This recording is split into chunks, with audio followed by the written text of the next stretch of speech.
गुरुजी राधे राधे जी।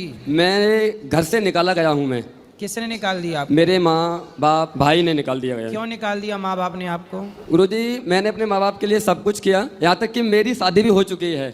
शादी हो गई? मेरी शादी हो आप चुकी है। कितने वर्ष के हो? मैं 19 साल का हूँ। तो इतने जल्दी शादी क्यों कर ली? मैं कारण था उसका कुछ। क्या? हमारी माँ को दिखाई नहीं पड़ता था। दिखता नहीं था? हाँ, घर में कोई खाना बनाने वाला नहीं था। ठीक है। फिर उसके बाद घर वालों ने बोला कि तुम शादी कर लो। ठीक है। भैया के हमारे भैया हैं बड़े, उनकी शादी नहीं हो रही थी इसलिए क्योंकि उनके ऊपर एक लड़की का केस चल रहा था। ठीक है। तो इसलिए उनकी शादी नहीं हो रही थी, इसलिए मेरे घर वालों ने जबरदस्ती शादी करवा दी। ठीक है। उसके बाद भैया की शादी, जो हमारी साली लगती है, हमने उनसे भैया की शादी करवा दी। अब उनकी बहन और हमारे भाई दोनों मिल गए और उन्होंने दोनों ने पता नहीं क्या किया क्या नहीं किया, हमको ही घर से बाहर निकलवा दिया। तो आपकी पत्नी कहाँ है? यहीं बैठी हुई है।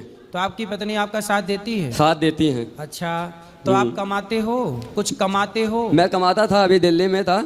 मेरे भैया दिल्ली भी आ गए और उन्होंने मुझे वहां से भी भगा दिया। क्यों ऐसा कर रहे हैं भैया? पता नहीं। पिताजी ने क्या बोला आपके लिए? हमारे पिताजी हमारा साथ नहीं देते, जैसा भैया करते हैं वैसा ही वो करवा देते हैं। ये बताओ, आपके सास ससुर और जेठ कैसे हैं? सास ससुर तो मेरे सही हैं, हमारी जेठ जी अच्छे नहीं हैं। क्या कहते हैं? जेठ जी हमसे भी कुछ नहीं बोलते, बस हमारी पति से लड़ते हैं। पर इनको तो आपकी बहन आपका साथ नहीं देती? नहीं, वो नहीं देती। वो तो बोलती हैं कि जैसे हमारी पति रखेंगे, जैसे करेंगे तो हम भी। और यहाँ तक कि गुरुजी हम उनकी बहन की शादी नहीं हो रही थी तो शादी इन्होंने ही करवाई। अच्छा, ना तो आपका भाई आपका साथ दे रहा, ना इनकी बहन इनका साथ दे रही। अब महाराज जी आप ये सोचो, हम घर छोड़ के दिल्ली में काम करने आए थे। अच्छा, एक बात बताएं। हाँ बताओ। आप कुछ कमाते नहीं हो ना मेरे भाई। मैं आपको एक बात बताऊं, पूरी सुनो। जिस दिन आप कमाने लग जाओगे और सफल हो जाओगे तो वही लोग आपको फोन लगा लगा के बुलाएंगे, भैया आ जाओ आ जाओ आ जाओ। इसलिए आप इस अपमान का बदला लेना चाहते हैं तो अपने आप को सफल बनाओ।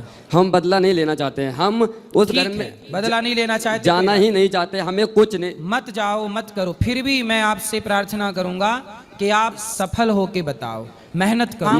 मैं ऐसा नहीं कर सकता गुरुजी। हम आपके यहाँ रहेंगे, आप जो भी काम दीजिए हम काम करेंगे, हमें पैसा नहीं चाहिए, हमें कुछ नहीं चाहिए। ठीक है बेटा, आगे बढ़ने के लिए ये सब सीढ़ियां हैं, हमें अच्छा कुछ नहीं है। चाहिए। महाराज कोई जी हमें आपका अपमान करे तो उसे ऐसे समझना चाहिए कि हम अब सफल होने के महाराज एक जी कदम मुझे और करीब हैं। महाराज जी मुझे माफ कीजिएगा जो बोलने जा रहा हूँ। मैंने यहाँ तक सोच लिया कि आप अगर हमें अपने आश्रम में जगह नहीं देंगे, काम नहीं देंगे, तो हम दोनों लोग ट्रेन से कट के मर जाएंगे।